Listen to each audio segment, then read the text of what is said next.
আসসালামু আলাইকুম। প্রথম বর্ষের প্রিয় ছাত্রছাত্রীরা, আশা করি সবাই ভালো আছো। সম্ভবত ঈদের আগে এইটি তোমাদের সাথে আমার শেষ ক্লাস। সুন্দরভাবে নিরাপদে সবাই ঈদটা কাটাতে পারো এই কামনা করি। তাহলে আজকের ক্লাসটা আমরা শুরু করছি।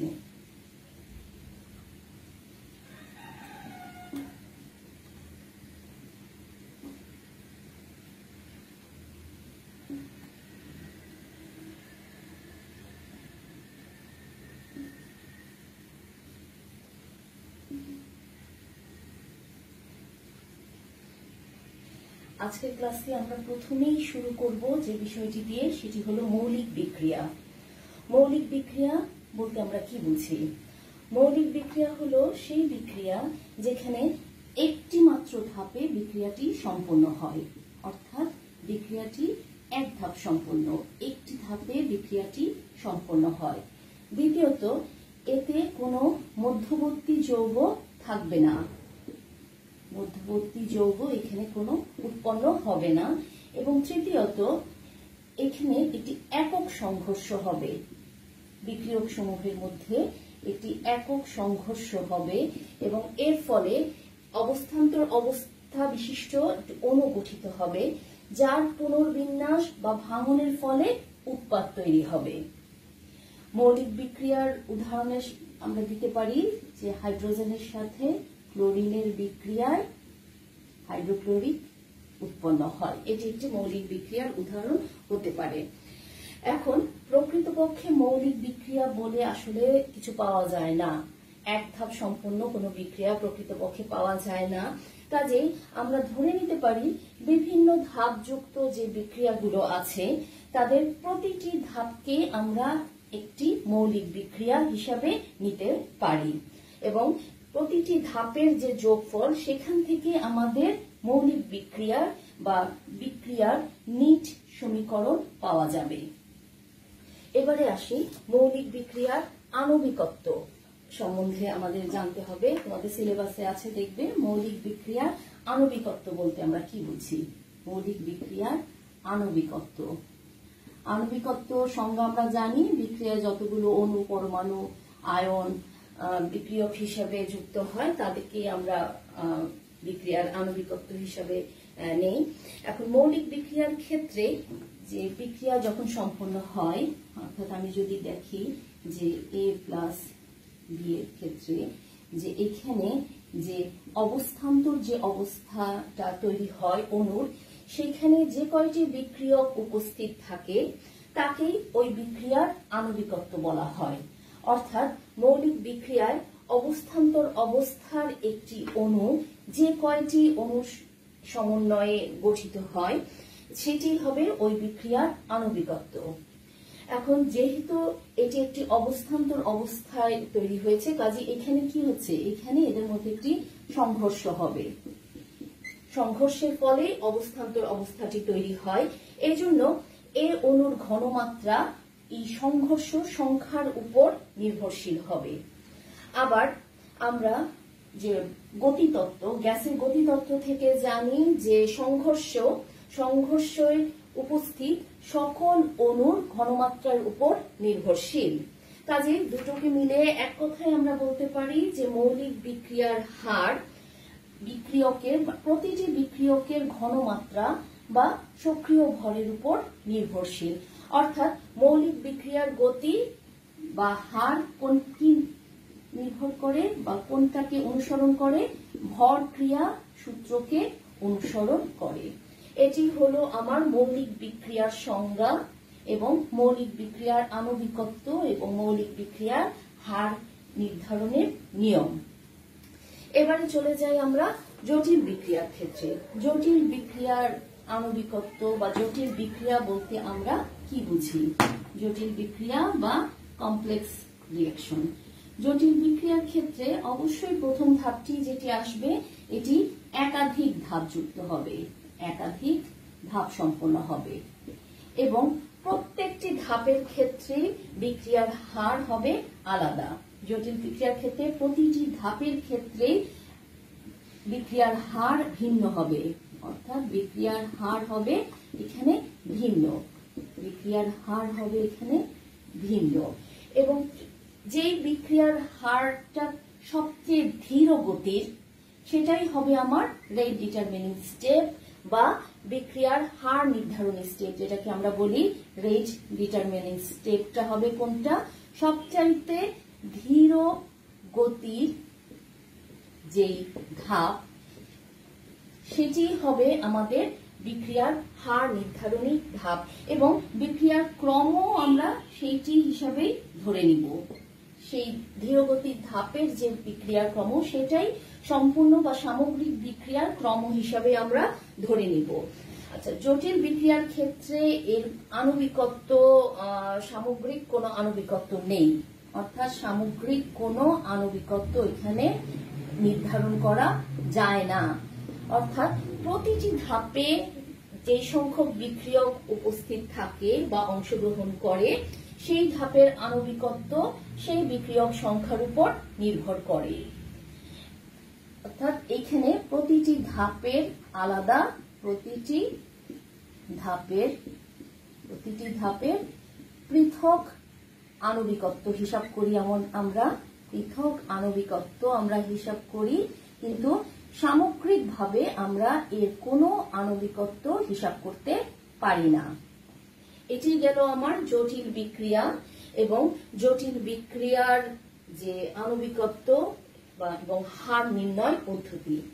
এখন জটিল বিক্রিয়াকে আমরা কত ভাগে ভাগ করতে পারি? তোমাদের প্রথম বর্ষে খুব বেশি ডিটেলসে যাওয়ার খুব প্রয়োজন নেই। আমরা জটিল বিক্রিয়ার যে প্রকারভেদ বা শ্রেণী বিন্যাস একে যদি আমরা দেখি, তাহলে প্রথমেই দেখব আমরা সেখানে পাচ্ছি সমান্তরাল বিক্রিয়া। জটিল বিক্রিয়ার প্রথম বিক্রিয়াটাই হলো আমাদের সমান্তরাল বিক্রিয়া। সমান্তরাল বিক্রিয়া বলতে কি বুঝি? ধরো এ থেকে একই সময়ে বি উৎপন্ন হলো এবং সি উৎপন্ন হলো, এটিকে আমরা বলি সমান্তরাল বিক্রিয়া। অর্থাৎ বিক্রিয়ক সমূহ একই সময়ে দুইটি পৃথক বিক্রিয়া সম্পন্ন করে, এটি হলো এক নম্বর কথা। দ্বিতীয়ত, এখানে একের অধিক অনির্ভরশীল উৎপাদ তৈরি হয়। একের অধিক, এরা কিন্তু সবাই কি অনির্ভরশীল উৎপাদ তৈরি করবে, অনির্ভরশীল উৎপাদ তৈরি করে। এবং প্রথমে আমি সংজ্ঞার ক্ষেত্রে কি বলেছি যে একই সময়ে দুটো পৃথক বিক্রিয়া সম্পন্ন হয়। এখানে যে ধারার ক্ষেত্রে বেশিরভাগ বা অধিকাংশ বিক্রিয়ক ব্যবহার হয় তাকে আমরা বলি মুখ্য বিক্রিয়া। যেমন এই ক্ষেত্রে বিতে যদি 90% ব্যবহার হয় বিক্রিয়ক, তাহলে এই ক্ষেত্রে বি কে আমরা বলবো মুখ্য বিক্রিয়া এবং এর বিক্রিয়া হার আমরা ধরলাম K1। এবং যেটার ক্ষেত্রে আমার 10% বিক্রিয়ক ব্যবহার হয়েছে তাকে আমি বলবো পার্শ্ব বিক্রিয়া এবং এর বিক্রিয়া হার আমরা নিচ্ছি K2। আমি যদি একটা গ্রাফের সাহায্যে দেখাই, দেখো আমি কিভাবে দেখাবো। এই একটা গ্রাফ আমি নিচ্ছি, এখানে y অক্ষ বরাবর আমি নিচ্ছি ঘনমাত্রা বিক্রিয়ক এবং উৎপাদের ঘনমাত্রা, এবং x অক্ষ বরাবর আমি নিচ্ছি সময়। তাহলে এই ক্ষেত্রে আমার কি দাঁড়াবে? এ যেহেতু বিক্রিয়ক, সময়ের সাথে এর ঘনমাত্রা অবশ্যই আমার কমে যাচ্ছে। এখন বি আর সি এর মধ্যে মুখ্য আমার যে বিক্রিয়া সেটা হলো বি, কাজে আমি বি এর কে আমি উপরে রাখবো, এই হলো আমার বি, এবং সি কে তার নিচে রাখবো, এই হলো আমার সি। কাজে দেখো এখানে আমার গ্রাফটা কেমন যাচ্ছে, সময়ের সাথে এর ঘনমাত্রা বিক্রিয়কের ঘনমাত্রা হ্রাস পেয়েছে, এবং যেটি মুখ্য বিক্রিয়া তার গ্রাফটি দেখো ঊর্ধ্বমুখী উপরে যাচ্ছে, এবং যেটি পার্শ্ব বিক্রিয়া তার গ্রাফটি দেখো নিচে চলে আসছে। কাজে এইটি হলো আমার কি সমান্তরাল বিক্রিয়া। এরপরে আমরা চলে যাব ধারাবাহিক বিক্রিয়া। ধারাবাহিক নামেই বোঝা যাচ্ছে ধারাবাহিক বিক্রিয়া কি হবে, এখানে ধারাবাহিক ধাপ থাকবে। অর্থাৎ আমার ধারাবাহিক বা কনজিকিউটিভ যে বিক্রিয়া, এখানে আমার প্রথম যে কথাটা থাকবে যে এখানে ধারাবাহিক ধাপ থাকবে, ধারাবাহিক ধাপ যুক্ত হবে। অর্থাৎ সেটাকে আমরা কিভাবে ধরতে পারি, ধরো এ থেকে বি উৎপন্ন হবে এবং বি থেকে সি উৎপন্ন হবে। অর্থাৎ আমি এখানে বলতে পারি যে এখানে একটি মধ্যবর্তী যৌগ তৈরি হবে, মধ্যবর্তী যৌগ তৈরি হবে বা আমরা একে পাবো। এখানে প্রথম বিক্রিয়ার হার ধ্রুবককে K1 ধরতে পারি, পরেরটাকে আমরা K2 ধরতে পারি। এখন এই ক্ষেত্রে আমরা বিক্রিয়ার হার নির্ধারণী ধাপ কোনটাকে ধরব? যদি K1 K2 চাইতে বড় হয় তাহলে অবশ্যই ধীর গতির ধাপ কোনটা হবে? ধীর ধাপ কোনটা হবে আমার এখানে? অবশ্যই বি থেকে সি তে যাওয়ার যে পথটি সেটি হবে আমার ধীর গতি, কারণ এ থেকে বি তে দ্রুত উৎপন্ন হয়ে যাবে। বি থেকে সির এই ধারাটা আমার যাবে ধীর গতিতে, অর্থাৎ আমার বিক্রিয়া হার নির্ভর করবে K2-র উপর, অর্থাৎ এই ধাপটির উপর আমার বিক্রিয়া হার বা যেটাকে আমরা বলি রেট ডিটারমাইনিং স্টেপ, সেটা হবে আমার K2-র উপর নির্ভর করবে। আচ্ছা, এই ক্ষেত্রে আমার গ্রাফটা কি হবে? যদি K1 K2-র চাইতে বড় হয় তাহলে আমার গ্রাফটা কি হবে? দেখো, এইভাবে আমি আঁকছি। আবার এখানে আসছে আমার ঘনমাত্রা আর নিচে আসছে সময়। তাহলে এই ক্ষেত্রে এ যেহেতু আমার বিক্রিয়ক, একে আমি নিচে নামিয়ে দিব, সময়ের সাথে কমে যাবে। এখন বি আর সি এর ক্ষেত্রে কি হবে? বি এর ক্ষেত্রে দেখো K1 এর হারটা কিন্তু বেশি ছিল, কাজে বি এর ক্ষেত্রে প্রথমে এর ঘনমাত্রাটা বৃদ্ধি পাবে, এরপরে আস্তে করে কি হবে? এর ঘনমাত্রাটা কমে যাবে। হ্যাঁ, এটা হলো কার ক্ষেত্রে? বি এর ক্ষেত্রে।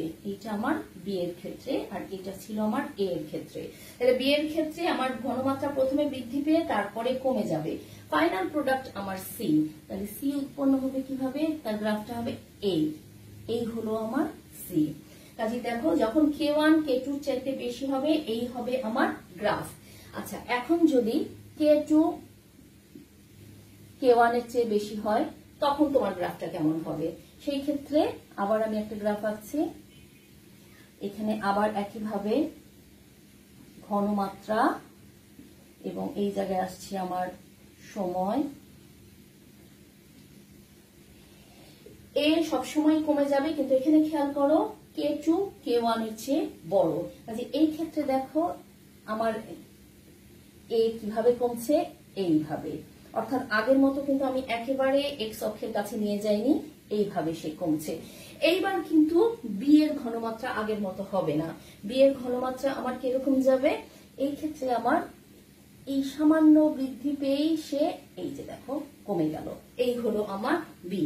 অর্থাৎ এই ক্ষেত্রে আগেরটা দেখো ঘনমাত্রা প্রথমে বিক্রিয়া হার সময়ের সাথে এই যে বেড়ে তারপর আবার কমে গিয়েছিল, এবার কিন্তু সামান্য বৃদ্ধি পেয়ে এবার কমে গেল। এখন সি এরটা কি হবে? সি এরটা এবার একদম স্টিপলি এইভাবে উঠে যাবে, উপরে উঠে যাবে, কারণ K2 K1 এর চেয়ে বড়। কাজে এই হলো আমার বি, এই হলো আমার সি। কোন সময়? যখন K2 K1 এর চেয়ে বড়। আর আগেরটা কোন সময় ছিল? যখন K1 K2 এর চেয়ে বড়।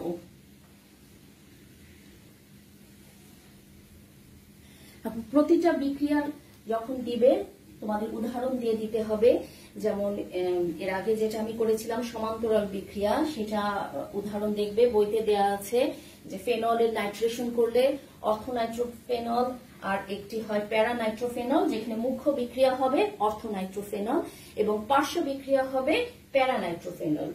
ধারাবাহিকের ক্ষেত্রে আমরা এক্ষেত্রেও দিতে পারি, ইউরেনিয়ামের একটা সিরিজ দিয়ে আমরা দেখাই দিতে পারি।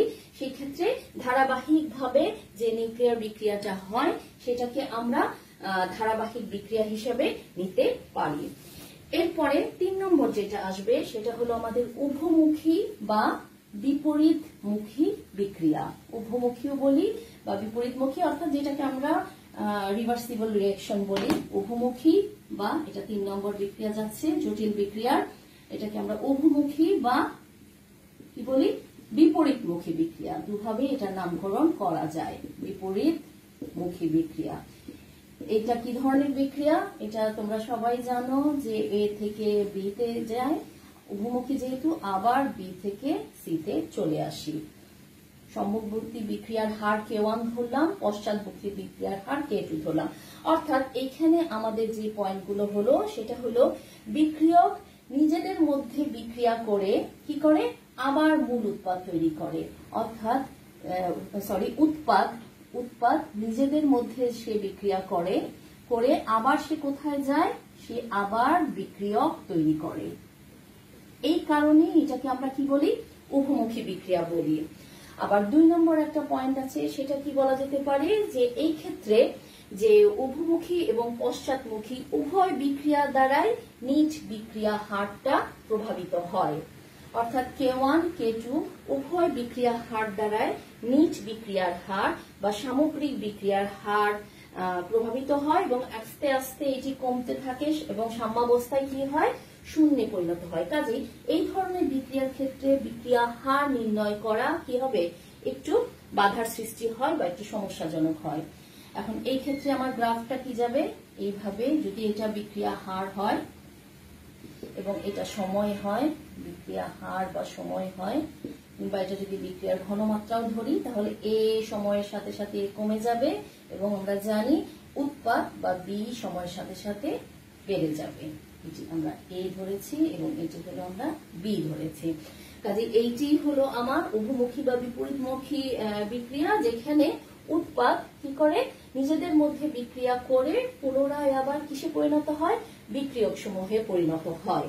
এজন্য যে নিজ বিক্রিয়া K1 K2 উভয় দ্বারাই প্রভাবিত হয় এবং যে কারণে নিজ বিক্রিয়ার হারটা বের করা আমাদের জন্য একটু সমস্যাজনক হয়ে যায় এবং সাম্যাবস্থায় দেখা যায় যে বিক্রিয়া হারটি প্রায় কিসে পরিণত হচ্ছে, প্রায় শূন্যে পরিণত হচ্ছে। কাজে এই গেল আমার জটিল বিক্রিয়া। এটার উদাহরণ আমরা দিতে পারি, সহজ উদাহরণ যেটা হাইড্রোজেন আয়োডাইড দিয়ে দেওয়া যায়। হাইড্রোজেন আর আয়োডিনের বিক্রিয়ায় কি হয়, হাইড্রোজেন আয়োডাইড উৎপন্ন হয়। কাজে জটিল তিন ধরনের বিক্রিয়া নিয়ে আমরা কথা বললাম। একটি ছিল সমান্তরাল বিক্রিয়া, অপরটি ছিল ধারাবাহিক বিক্রিয়া এবং 3 নম্বর এসেছে আমাদের উভমুখী বা বিপরীতমুখী বিক্রিয়া। আচ্ছা, এখন যে বিষয়টি নিয়ে আলোচনা করব সেটি হলো আর্হেনিয়াস সমীকরণ। এটা তোমাদের অবশ্যই জানা, উচ্চ মাধ্যমিক শ্রেণীতেও তোমরা এই বিষয় করে আসছো। আর্হেনিয়াস সমীকরণ।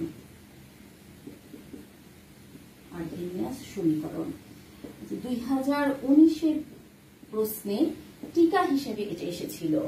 আচ্ছা, 2019-এর প্রশ্নে এই চ্যাপ্টারের এই টিকা হিসেবে আর্হেনিয়াস সমীকরণ ছাড়া আর কোনো প্রশ্ন আসে নেই এই চ্যাপ্টার থেকে। কাজে এই চ্যাপ্টারটা তোমাদের এইবারে একটু ভালো মতো পড়তে হবে, এখান থেকে একাধিক প্রশ্ন আসার সম্ভাবনা আছে।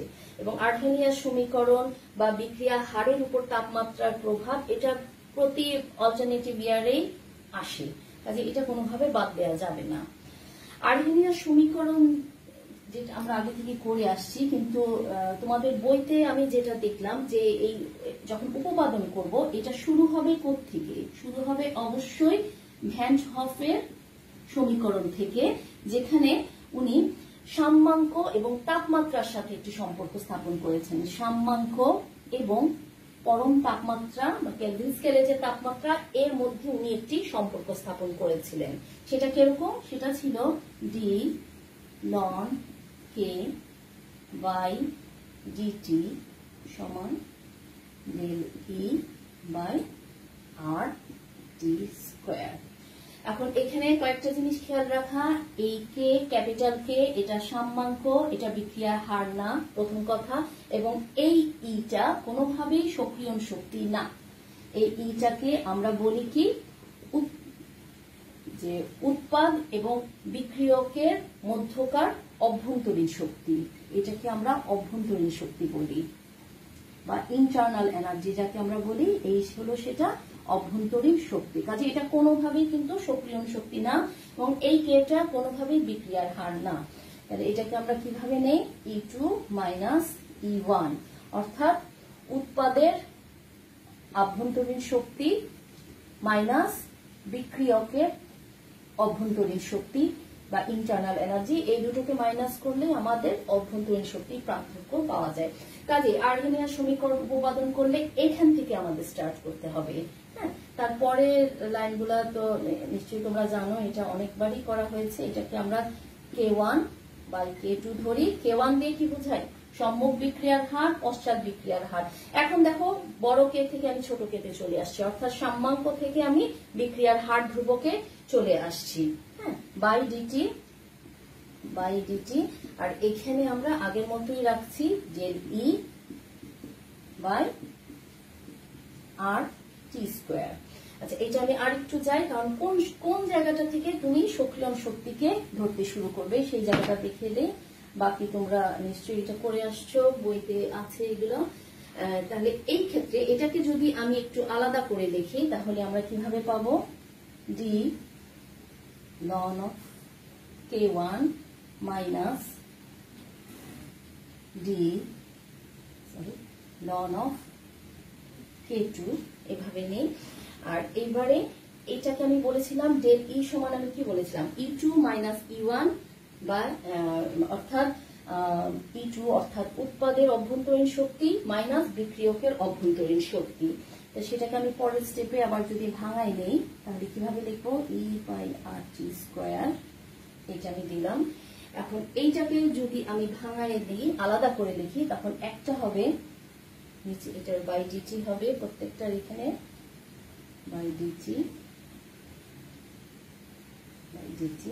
ডিটিটা আসতেছে।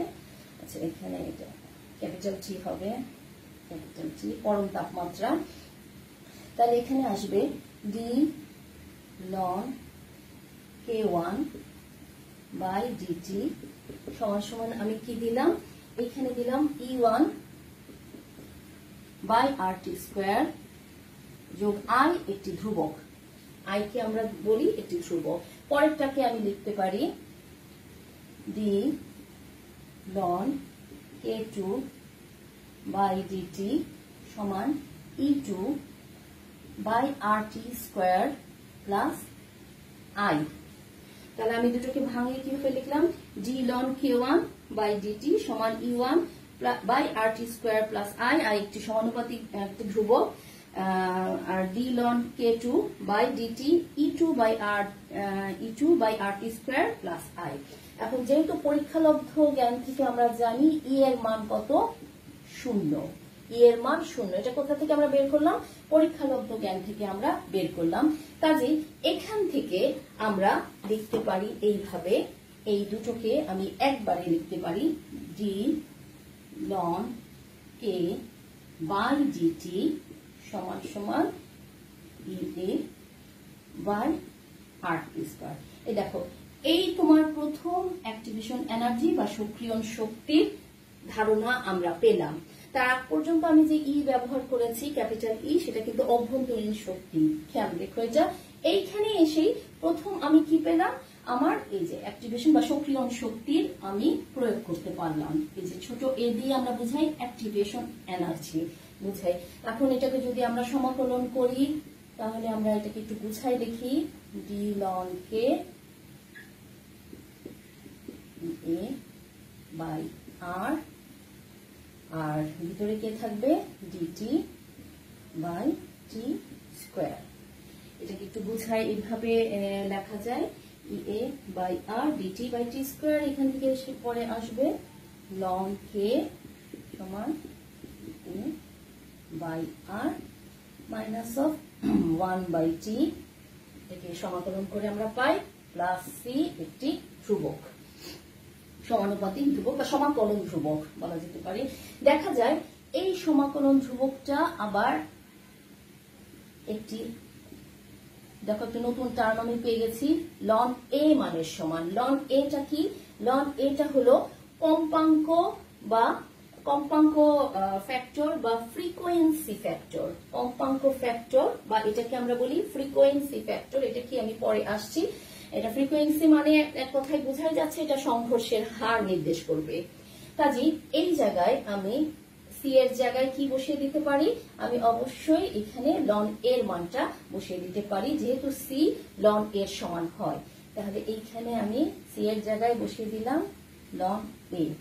এবারে সিটাকে যদি আমি লেফট হ্যান্ড সাইডে নিয়ে আসি তাহলে আমার কি দাঁড়াবে, লন কে বাই এ সমান এখানে কি থাকবে তোমার ই এ minus A by R T.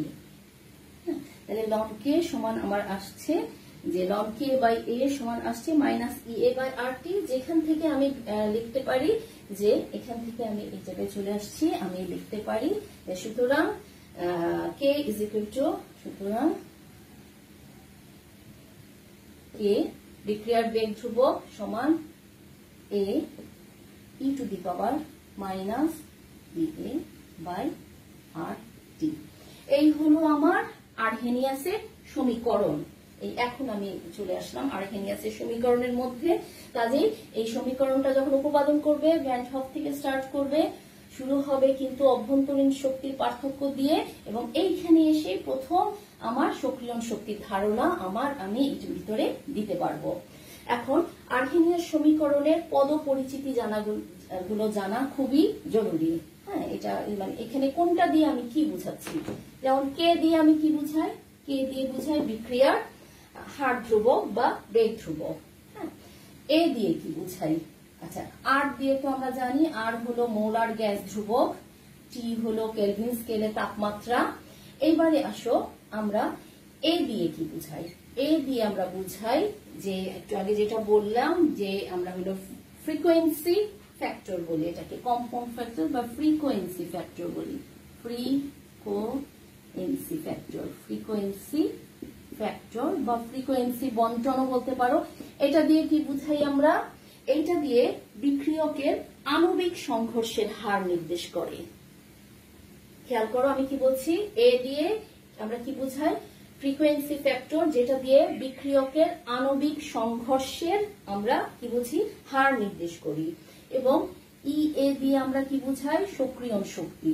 হ্যাঁ, সক্রিয়ণ শক্তি কি এক কথা, এটা পরে আমি আরো ব্যাখ্যায় আসছি, তবে এক কথা আমরা বলতে পারি যে সক্রিয়ণ শক্তি বলতে আমরা বুঝি যে উৎপাদ তৈরি হওয়ার জন্য ন্যূনতম যে প্রয়োজনীয় গতিশক্তির দরকার হয়।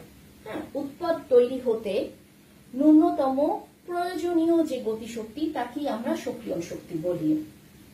এখন এ এবং ই আর এই দুটোকে আমরা বলি, এটার একটা নাম আছে, এটাকে আমরা বলি আর্হেনিয়াস প্যারামিটার। আর্হেনিয়াস, এই টার্মগুলি বা পদগুলো তোমাদের সবাইকে জানতে হবে। এই দুটোকে একসাথে আমরা বলি আর্হেনিয়াস প্যারামিটার। হ্যাঁ, এইবারে আমরা এই অংশটা নিয়ে কথা বলবো। এই অংশটাকে আমরা কি বলবো, অর্থাৎ E to the power minus E A by R T. এটাকে আমরা বলি যে ম্যাক্সওয়েলও বলা হয় অনেক সময়, কিংবা এটাকে আমরা বলি বোলসম্যান ফ্যাক্টর। বোলসম্যান কনস্ট্যান্ট তোমরা আগে জেনেছো, বোলসম্যান কনস্ট্যান্ট আমরা গ্যাসের তত্ত্বের মধ্যে পেয়েছিলাম। এটাকে আমরা বলি বোলসম্যান বা বোলসম্যান ফ্যাক্টর বা বন্টন। এটা দিয়ে আমরা কি বুঝাই, এটা দিয়ে আমরা বুঝাই যে কার্যকর সংঘর্ষে লিপ্ত অণুর ভগ্নাংশ, কার্যকর সংঘর্ষে লিপ্ত অণুর ভগ্নাংশ, অর্থাৎ যেখানে বিক্রিয়ক অণুগুলো অ্যাক্টিভেশন এনার্জি বা সক্রিয়ণ শক্তির চেয়ে অধিক শক্তি সম্পন্ন। হ্যাঁ, কাজে আমি আবার বলছি বোলসম্যান ফ্যাক্টর বা বোলসম্যান বন্টন বলি এই অংশটাকে। এটা দিয়ে আমরা কি বুঝাই, এটা দিয়ে আমরা বুঝাই যে কার্যকর সংঘর্ষে লিপ্ত অণুর ভগ্নাংশ, যেখানে অণুগুলো সক্রিয়ণ শক্তির চেয়ে অধিক গতি সম্পন্ন। কাজে এটাকে আমরা এভাবে লিখতে পারি minus E A by R টি। এটা যে সক্রিয়ণ শক্তির চাইতে অধিক গতি সম্পন্ন অণুর সংখ্যা ডিভাইডেড বাই মোট অণুর সংখ্যা। আমি কি বললাম, সক্রিয়ণ শক্তির চাইতে অধিক শক্তি সম্পন্ন অণুর সংখ্যা স্মল এন ডিভাইডেড বাই মোট অণুর সংখ্যা। এইটাকে আমরা বলি যে বোলসম্যান ফ্যাক্টর, যেটা দিয়ে আমরা প্রকৃতপক্ষে বুঝাই কার্যকর সংঘর্ষে লিপ্ত অণুর সংখ্যা। কাজেই আর্হেনিয়াস সমীকরণের প্রতিটা টার্ম সম্বন্ধে তোমাদের এখন ধারণা থাকতে হবে, যেহেতু এটা পরবর্তীতেও তোমাদের কাজে লাগবে। হ্যাঁ, এবারে আসো এই পুরো অংশটাকে কি বলে, অর্থাৎ এ E to the power minus EA/RT। এই অংশটাকে দিয়ে আমরা কি বোঝাই? এই অংশটাকে দিয়ে আমরা বোঝাই সফল সংঘর্ষের হার। সফল সংঘর্ষের হার। তাহলে দেখো এই সমীকরণের প্রতিটা অংশই কিন্তু আলাদা আলাদা গুরুত্ব বহন করে, আলাদা আলাদা তার তাৎপর্য আছে। কাজেই আর্হেনিয়াস সমীকরণের পদ পরিচিতি জানাটা খুব জরুরি। এখন আসো যে আর্হেনিয়াস সমীকরণ সাথে যে একইভাবে কোশ্চেনটা আসতে পারে বা ঘুরিয়ে দিতে পারে, বিক্রিয়া হারের উপর তাপমাত্রার প্রভাব কি? বিক্রিয়া হারের উপর তাপমাত্রার প্রভাব, এইভাবে কোশ্চেনটা আসে। বিক্রিয়ার হারের উপর তাপমাত্রার প্রভাব কি? হারের উপর তাপমাত্রার প্রভাব। এখন বিক্রিয়া হারের উপর প্রভাব বিস্তারকারী যে ফ্যাক্টর কি কি, এরকম একটা কোশ্চেন আছে যেখানে তাপমাত্রা, ঘনমাত্রা, পৃষ্ঠতলের ক্ষেত্রফল ইত্যাদি আরো কিছু বিষয় আছে, সেটা তোমাদের একটু পড়ে নিতে হবে। সেই কোশ্চেনটা হলো বিক্রিয়া হারের উপর কি কি ফ্যাক্টর প্রভাব বিস্তার করে। তার মধ্যে ঘনমাত্রা এবং তাপমাত্রাটা জরুরি, এছাড়াও পৃষ্ঠতলের ক্ষেত্রফল এবং চূর্ণ পদার্থ, প্রভাবক চূর্ণ এবং প্রভাবক, অর্থাৎ তাপমাত্রা, ঘনমাত্রা এবং প্রভাবক, এই তিনটা ওখান থেকে খুব জরুরি, আলাদাভাবে কোশ্চেন হিসেবে আসে। কিংবা শুধু কোশ্চেন এটাও আসতে পারে বিক্রিয়া হারের উপর প্রভাব বিস্তারকারী ফ্যাক্টরগুলো কি কি, এটা তোমাদের পড়ে নিতে হবে। এখন বিক্রিয়া হারের উপর তাপমাত্রার প্রভাব কি, এটা আমরা শুরু করি। আসলে যদি তাপমাত্রা বাড়ে, আমরা একটা বিক্রিয়ার যদি তাপমাত্রা বাড়াই তাহলে কি কি হয়, সেই বিক্রিয়ার ক্ষেত্রে কি কি হয়? এক, বিক্রিয়কের কি বেড়ে যাবে? বিক্রিয়কের গতিশক্তি বেড়ে যাবে, বিক্রিয়কের গতি বৃদ্ধি হবে। এই হলো প্রথম কথা, আমরা যদি তাপমাত্রা বৃদ্ধি করি। দুই, যখন এদের গতি বেড়ে যাবে তখন এদের যে পারস্পরিক যে সংঘর্ষ বা কলিশন, সেটাও কি হবে? সংঘর্ষ বৃদ্ধি পাবে। এটা 2 নম্বর কথা। 3 নম্বর, আমার বিক্রিয়ায় অংশগ্রহণকারী উপযোগী অণুর সংখ্যা বেড়ে যাবে। হ্যাঁ, অর্থাৎ E to the power minus EA/RT, যেটা আমরা বলেছিলাম যে সকল সংঘর্ষে জন্য উপযোগী বিক্রিয়কের ভগ্নাংশ, এই অংশটা বৃদ্ধি পাবে, বৃদ্ধি পাবে।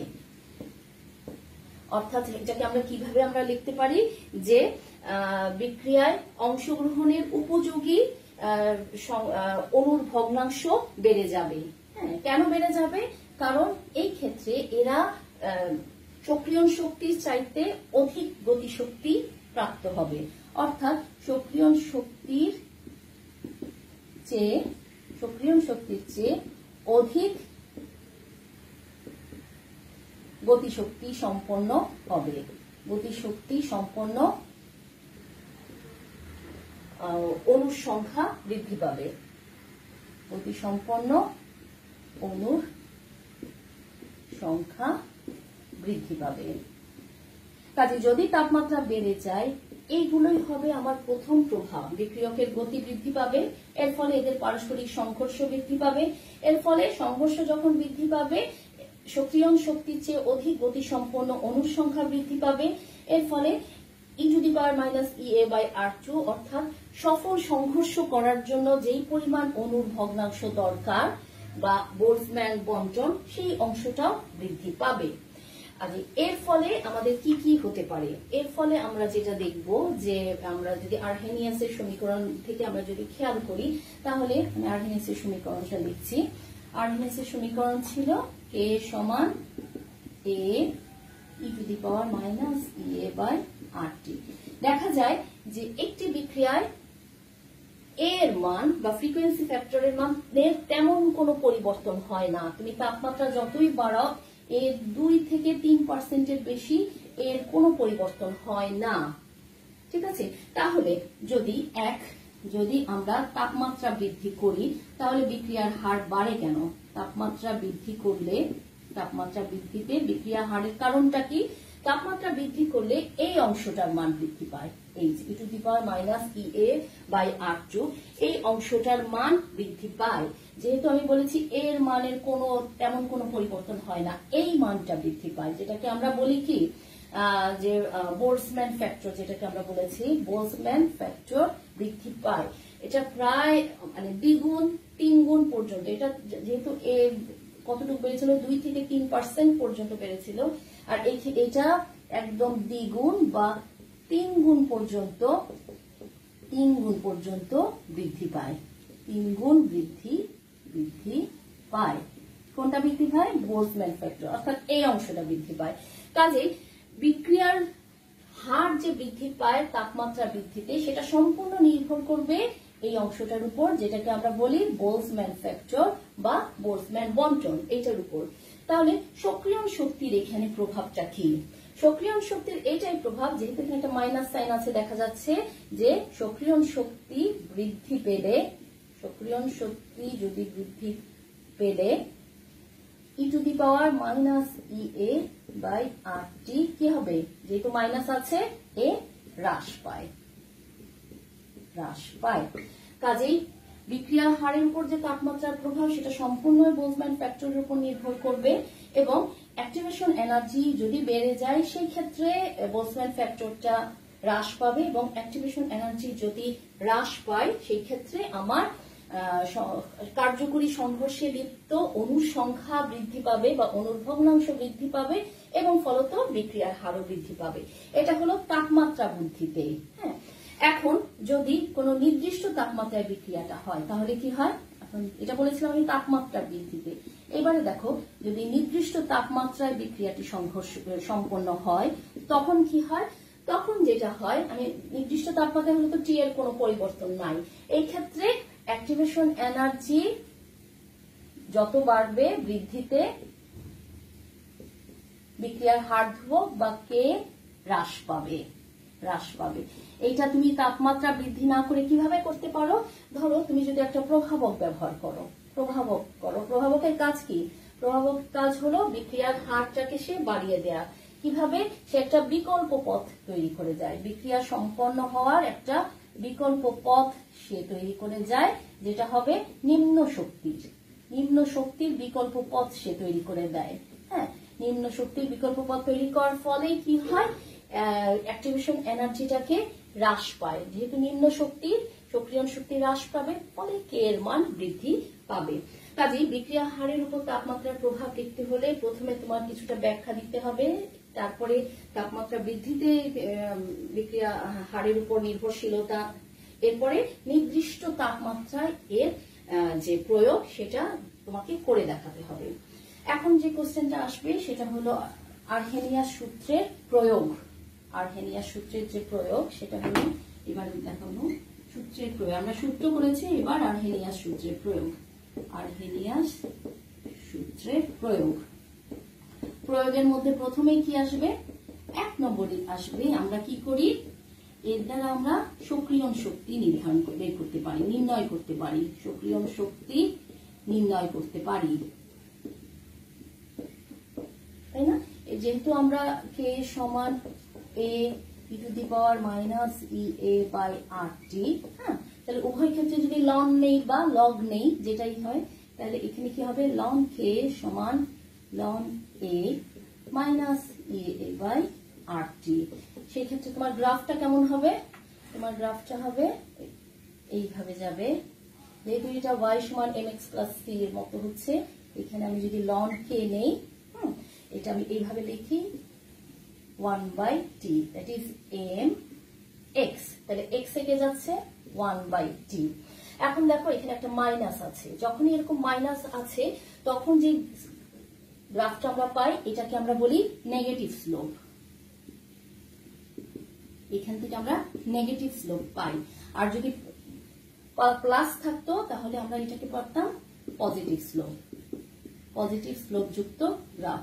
পজিটিভ স্লোপ হয়, আমি যদি এইভাবে দেই সেটাকে বলা হয় পজিটিভ স্লোপ যুক্ত গ্রাফ। আর নেগেটিভ স্লোপ কোনটা? যখন এইভাবে আসে। কেন নেগেটিভ? দেখো এখানে একটা মাইনাস আসছে, তাহলে এখান থেকে যে ঢালটা আসবে, ঢাল is equal to minus E activation energy by R এই যে মাইনাস সাইনটা ব্যবহার করলাম, এইটা দিয়ে আমি বোঝাচ্ছি এটা একটি নেগেটিভ স্লোপ যুক্ত বা ঢাল যুক্ত একটি গ্রাফ। কিন্তু আমি যখন অঙ্ক করব বা কোনো কিছু, তখন কিন্তু এখানে কোনো মাইনাস বসবে না। এই মাইনাসটা দিয়ে শুধু এটাই বোঝানো যে এটা একটা নেগেটিভ স্লোপ যুক্ত গ্রাফ। তার মানে এই না যে এখানে তোমার অঙ্ক করার সময় মাইনাস বসবে। কোন কোন বইতে দেখবা এখানে না দিয়ে এই জায়গায় দেওয়া আছে, কোনো সমস্যা নাই, দুইটাই কারেক্ট। তাহলে অ্যাক্টিভেশন এনার্জি সমান কি আসবে? মাইনাস অফ ঢাল গুণন আর। যদি আমি ঢাল সমান আমরা জানি dy dx দিয়ে আমরা ঢালের মান বের করতে পারবো। এখান থেকে আমরা কি করতে পারি? সক্রিয়ণ শক্তির মান বের করতে পারি। এটা হলো আর্হেনিয়াস সূত্রের প্রথম প্রয়োগ। আর্হেনিয়াস সূত্রের দ্বিতীয় প্রয়োগ, ভিন্ন তাপমাত্রায় কিভাবে আমরা সক্রিয়ণ শক্তি বের করব। এতক্ষণ ছিল আমার নির্দিষ্ট তাপমাত্রায়, এবারে আমি করব ভিন্ন তাপমাত্রায়। ভিন্ন তাপমাত্রায় বা দুইটা পৃথক তাপমাত্রায় অ্যাক্টিভেশন এনার্জি নির্ণয়। এগুলো সব আসছে কিসে আসছে? এগুলো সব আসছে আর্হেনিয়াস সূত্রের প্রয়োগ, এই ক্ষেত্রে আসছে। এখন এইটা আমরা অঙ্কটা এটাও আমরা ইন্টারমিডিয়েটে করে আসছি, কিন্তু তোমাদের বইতে আমি যেটা দেখলাম যে এটা শুরু হবে কোন জায়গা থেকে?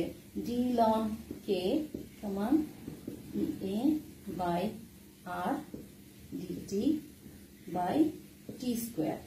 এখান থেকে স্টার্ট হবে আমার সমাকলন করে। সমাকলনে খেয়াল রাখবে, তোমাদের বইতে আমি দেখলাম যে এখানে T2 এখানে T1 দেওয়া, সবসময় লিমিট নিচের থেকে উপরে যায়।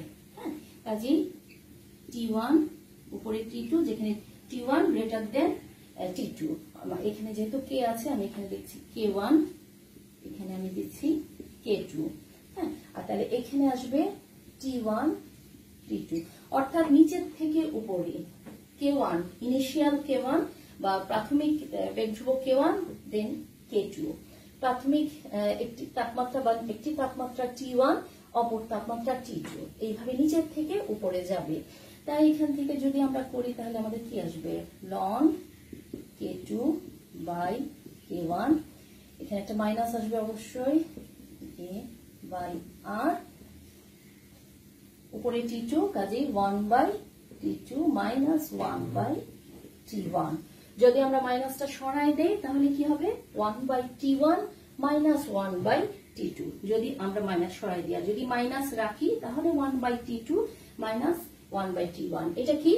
আর্হেনিয়াস সূত্রের প্রয়োগে ভিন্ন তাপমাত্রায় আমরা যখন অ্যাক্টিভেশন এনার্জি, দুটো ভিন্ন তাপমাত্রা T1 এবং T2 দুটো ভিন্ন তাপমাত্রায় যখন সক্রিয়ণ শক্তি নির্ণয় করতে হবে, এইভাবে করতে হবে। এইভাবে তোমাদের অঙ্ক আসবে। কাজে এই আমার শেষ হলো আর্হেনিয়াস সমীকরণ। আর্হেনিয়াস সমীকরণের সাহায্যে তাপমাত্রার উপর এর প্রভাব, যেটা আমরা দেখেছি। প্রথম আমরা করব ভিন্ন তাপমাত্রা বৃদ্ধিতে, এরপরে করব নির্দিষ্ট তাপমাত্রায়, এরপর আমরা করলাম আর্হেনিয়াস সূত্রের প্রয়োগ, নির্দিষ্ট তাপমাত্রায় আমরা অ্যাক্টিভেশন এনার্জি বা সক্রিয়ণ শক্তি বের করলাম। এরপরে কি করলাম? যে ভিন্ন তাপমাত্রায় সক্রিয়ণ শক্তি আমরা বের করলাম। এখন খুব আশা দুইটা সংজ্ঞার মধ্যে যাচ্ছি। প্রথমেই করছি সক্রিয় জটিল, অ্যাক্টিভেটেড কমপ্লেক্স বা সক্রিয় জটিল। সক্রিয় জটিল এটার সংজ্ঞা হিসাবে প্রায় আসে। সক্রিয় জটিল বলতে আমরা কি বুঝি? যদি XY Z এর সাথে বিক্রিয়া করে তাহলে সে একটি মধ্যবর্তী যে যৌগ তৈরি করে সেটাকে আমরা এইভাবে লিখি,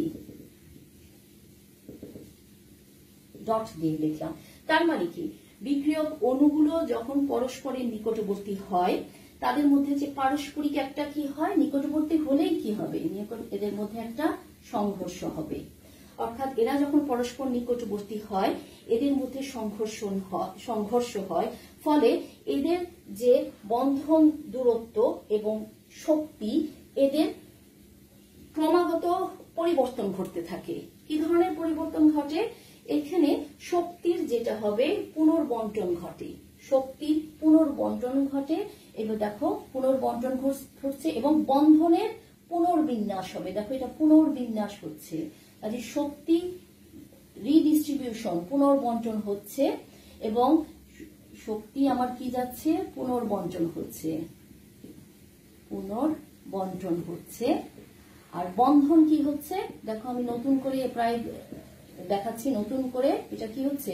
পুনর্বিন্যাস হচ্ছে। এর ফলে এরপরে যে প্রোডাক্টটা তৈরি হবে সেটা আমরা জানি যে এটা এক্স প্লাস ওয়াই জেড। কিন্তু এই যে মধ্যবর্তী যে যৌগটা সেইটাকে আমরা বলি সক্রিয় জটিল। এটা কি হয়, এটা অত্যন্ত উচ্চ শক্তি সম্পন্ন হয় কিন্তু দুর্বল বন্ধনযুক্ত হয়। দেখো উচ্চ শক্তি সম্পন্ন, প্রথম কথা এর উচ্চ শক্তি সম্পন্ন হয়, অর্থাৎ শক্তি ওর বেশি হয়, উচ্চ শক্তি সম্পন্ন হয়, কিন্তু এর যে বন্ধনটা হবে সেটা হবে দুর্বল বন্ধনযুক্ত, দুর্বল বন্ধনযুক্ত।